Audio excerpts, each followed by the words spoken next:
दुकानदारी करके, बिजनेस करके, तमाम तरीके से मेहनत करके अपने परिवार का भरण पोषण करने वाले आप तमाम मेहनत कश आवाम का दिल से शुक्रिया अदा करता हूं कि आप सब झारखंड के माताओं बहनों ने, झारखंड के तमाम निवासियों ने जो भारत जोड़ो न्याय यात्रा को अपना समर्थन दिया है, अपना प्यार दिया है, उसके लिए हम आपको कोटि कोटि धन्यवाद कहते हैं। दोस्तों, आप सब जानते हैं कि आज देश के अंदर किस तरह की परिस्थिति पैदा की गई है। आप सब लोग समझदार लोग हैं, आपको समझाने की जरूरत नहीं है, लेकिन मैं आपके बीच कुछ चीजों को साझा करना चाहता हूं, आपको याद दिलाना चाहता हूं कि आज हम किन परिस्थितियों से गुजर रहे हैं। आप सब जानते हैं, एक मिनट यहां से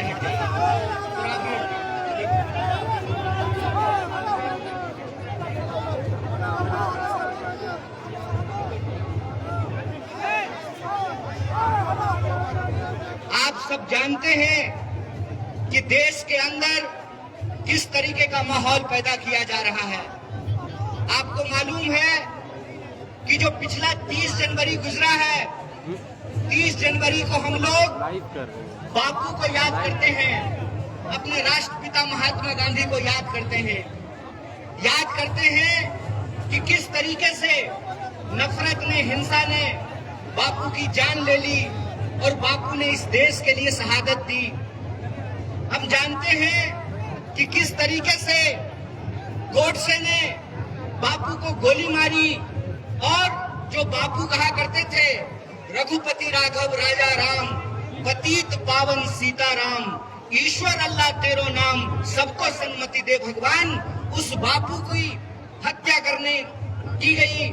और सिर्फ 30 जनवरी को बापू की हत्या नहीं की गई, मैं आपको याद दिलाना चाहता हूं कि पिछली 31 तारीख को, 31 जनवरी को इस देश में लोकतंत्र की भी हत्या करने की कोशिश की गई।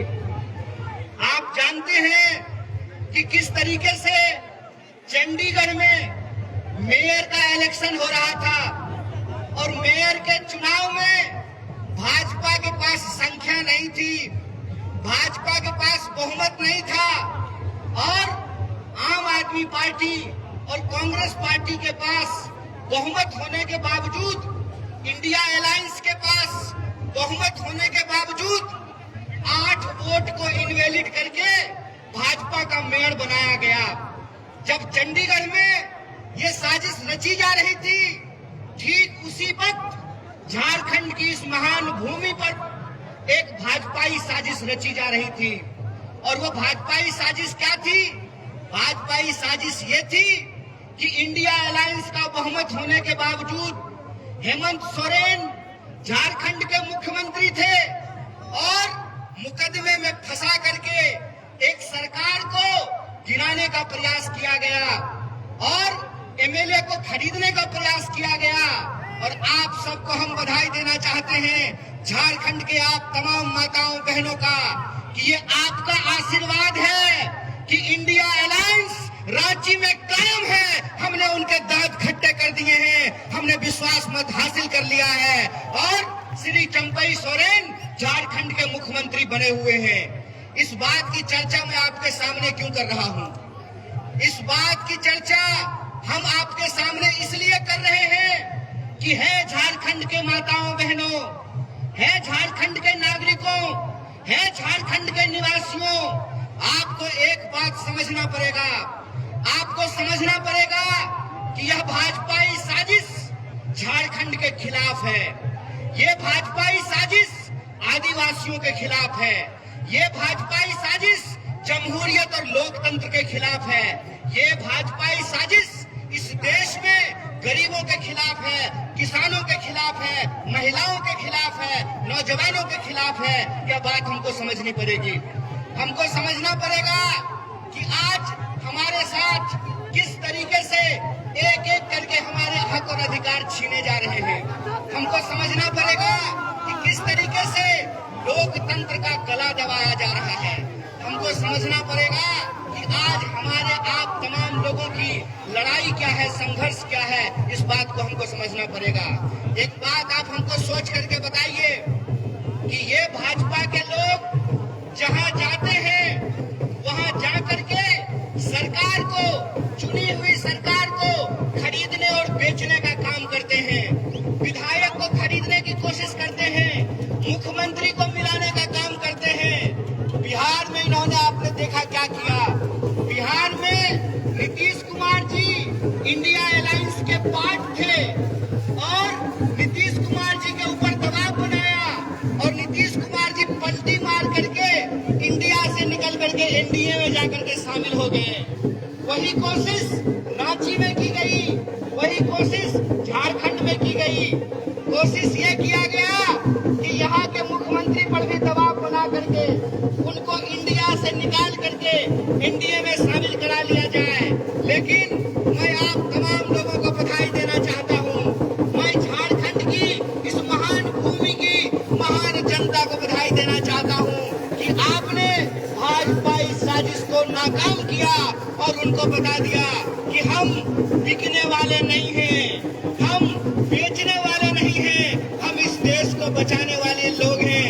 बोलिए, आप बेचने वाले हैं कि बचाने वाले हैं? आप बेचने वाले हैं कि बचाने वाले हैं? अगर आप बचाने वाले हैं तो मैं आप तमाम लोगों को एक बात कहना चाहता हूं कि ये कांग्रेस पार्टी का संकल्प है, ये कांग्रेस पार्टी का संकल्प है, ये राहुल गांधी का संकल्प है। ऐ भाजपा वालों, जितना दम है उतना दम लगा लो। हमने तुमको, तुम्हारे आकाओं को, अंग्रेजों को हराया था, हम तुमको भी हराएंगे। इस बात को याद रखना, इस बात को याद रखना। इस देश के भीतर जब तक किसानों को न्याय नहीं मिलता है, इस देश के भीतर जब तक युवाओं को न्याय नहीं मिलता है, इस देश के भीतर जब तक महिलाओं को, आदिवासियों को, दलितों को, गरीबों को न्याय नहीं मिलता है, यह भारत जोड़ो न्याय यात्रा जारी रहेगी। और यह भारत जोड़ो न्याय यात्रा की ताकत है कि हम जहाँ जहाँ जा रहे हैं, जहाँ जहाँ होती है भारत जोड़ो न्याय यात्रा की आहट, वहाँ बढ़ने लगती है भाजपाई घबराहट। जहाँ जहाँ होती है भारत जोड़ो न्याय यात्रा की आहट, वहाँ वहाँ बढ़ने लगती है भाजपाई घबराहट। और ये घबरा करके हमारी चुनी हुई सरकार को गिराने का प्रयास करते हैं। ये कोशिश करते हैं कि आम आवाम को आपस में लड़ाया कैसे जाए। आप जानते हैं कि हमारा देश अंग्रेजों के पास 200 साल तक गुलाम रहा। और ये गुलामी क्यों रही?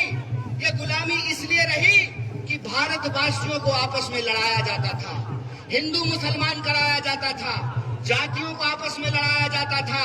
और यही भाजपाई साजिश है कि झारखंड के लोगों को भी आपस में लड़ाया जा रहा है। तो हम अपने आदिवासी भाइयों और बहनों को कहना चाहते हैं कि जल जंगल जमीन पे पहला अधिकार आदिवासी का, फिर बाकी भारतवासी का, ये हमारा संकल्प है। यह जो जल जंगल जमीन की लड़ाई है, जो कांग्रेस पार्टी ने इस देश में आदिवासियों को हक और अधिकार दिलाए हैं, चाहे कितनी भी कोशिश कर लीजिए, नरेंद्र मोदी जी, आप आदिवासियों का हक और अधिकार नहीं छीन सकते हैं। यह बात हम आपको कहना चाहते हैं।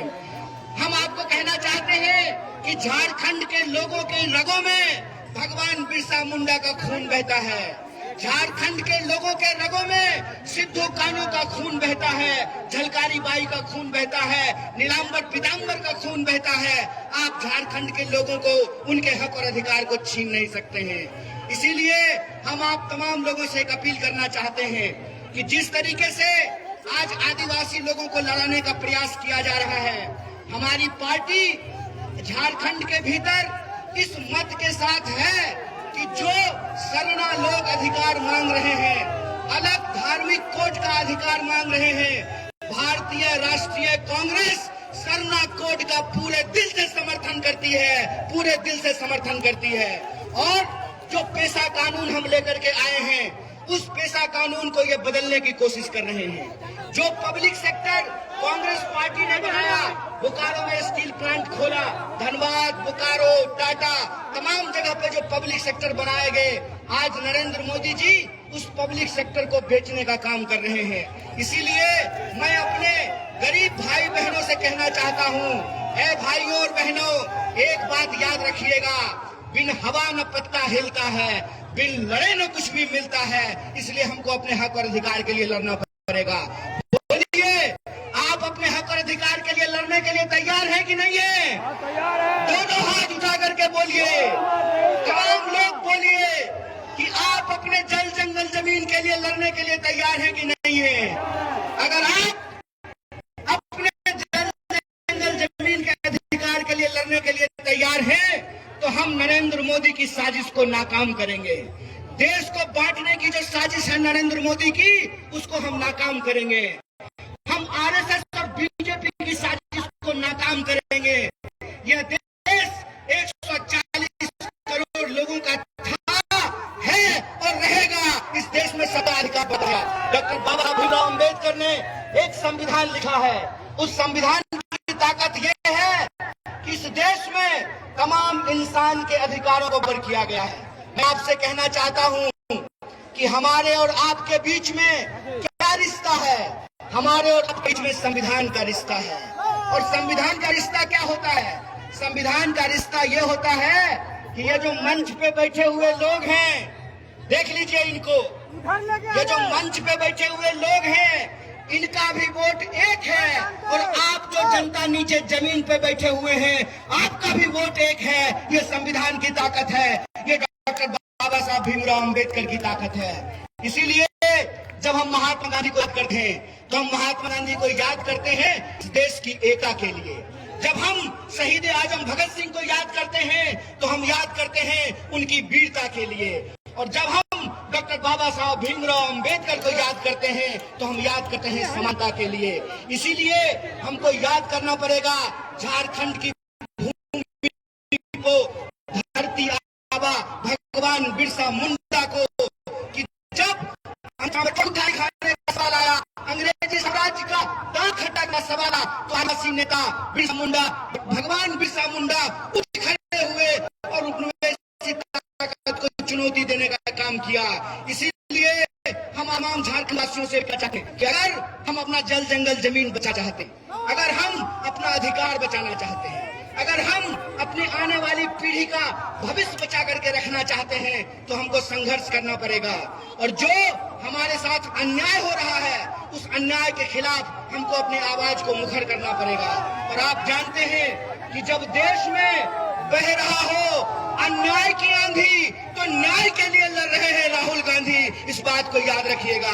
बोलिए, अपने न्याय के लिए, अपने हक और अधिकार के लिए, अन्याय के खिलाफ, न्याय के पक्ष में आप संघर्ष करेंगे कि नहीं करेंगे? अगर आप संघर्ष करेंगे, तो मैं एक बात कहना चाहता हूं, सुन लीजिए। जय शाह के पप्पा जी, जयजी, जय शाह के जयजी जी, एक बात सुन लीजिए। आपके सूटकेस में जितना दम है ना, उतना दम आप लगा लीजिए। आपके ईडी में जितना दम है, उतना दम आप लगा लीजिए। हम भारतीय लोग हैं, हम ईमान बेचने वाले लोग नहीं हैं, हम ईमान बचाने वाले लोग हैं, हम देश बचाने वाले लोग। इस बात को याद रखिएगा। कहते हैं ना कि जब किसी इंसान को सत्ता मिलती है, तो अहंकार सर चिढ़ करके बोलता है, और जब किसी का अहंकार सर चढ़ के बोलता है, तो ये जनता है, ये आप लोग हैं जो अपने वोट की ताकत से लोगों को कुर्सी पे बिठाते भी हैं और कान पकड़ करके कुर्सी से नीचे भी उतारते हैं। यह बात आप याद रखना पड़ेगा। आप याद रखना पड़ेगा। आप और हमारे समाज को, हमारे देश को, हमारे राज्य को जो बांटने की कोशिश की जा रही है, इस कोशिश को हमको नाकाम करना पड़ेगा। हमको ये सोचना पड़ेगा कि नेता अगर अपने बच्चा के बारे में सोच सकता है, आदिवासियों को भी अपने बच्चे के बारे में सोचना पड़ेगा, दलितों को भी अपने बच्चे के बारे में सोचना पड़ेगा, गरीबों को भी अपने बच्चे के बारे में सोचना पड़ेगा, किसानों को भी अपने बच्चे के बारे में सोचना पड़ेगा, मजदूरों के बच्चे के बारे में सोचना पड़ेगा। आपको सोचना पड़ेगा कि इस देश के भीतर आज जो नीतियां लाई जा रही है, उन नीतियों के हमारा हक छीना, सारा समाधान छीना जा रहा है। आप एक बात पर विचार करके बताइए, इस देश के भीतर बीसीसीआई का सेक्रेटरी बनेगा गृह मंत्री का बेटा। मतलब बीसीसीआई के सेक्रेटरी को बनाने के लिए गृह मंत्री जी तैयार हैं। गृह मंत्री के बेटा को मिलेगा बीसीसीआई का सेक्रेटरी, और आम लोगों बच्चों को मिलेगा 4 साल की ठेके वाली नौकरी। तो हम कहना चाहते हैं कि जो ठेके वाली नौकरी है ये बंद करेगा, और इस देश में मंत्री बनेंगे 5 साल के लिए, प्रधानमंत्री बनेंगे 5 साल के लिए। तो मैं पूछना चाहता हूं कि गरीब का बच्चा, आदिवासियों का बच्चा क्यों नौकरी करेगा 4 साल के लिए? आप जानते हैं कि इस देश में गरीब बच्चा नहीं किया गया है। क्या किया गया है? ये अग्निपथ योजना लाई गई है, और उस अग्निपथ योजना के चलते फौज में दिया गया है। आप कोई डिपार्टमेंट उठा कर लीजिए, अस्थायी नौकरियों को समाप्त किया है, नौकरी दी जा रही है। मैं आपसे चाहूं कि जब इस देश में प्रधानमंत्री पद के लिए होगा तो अग्नि में 4 साल के लिए नौकरी दी जा रही है। ये इस देश के नौजवानों के साथ अन्याय कर रहा है। इसलिए मैं से करना चाहूं, ये आपके हक की लड़ाई है। अगर आप अपने हक की लड़ाई के लिए तैयार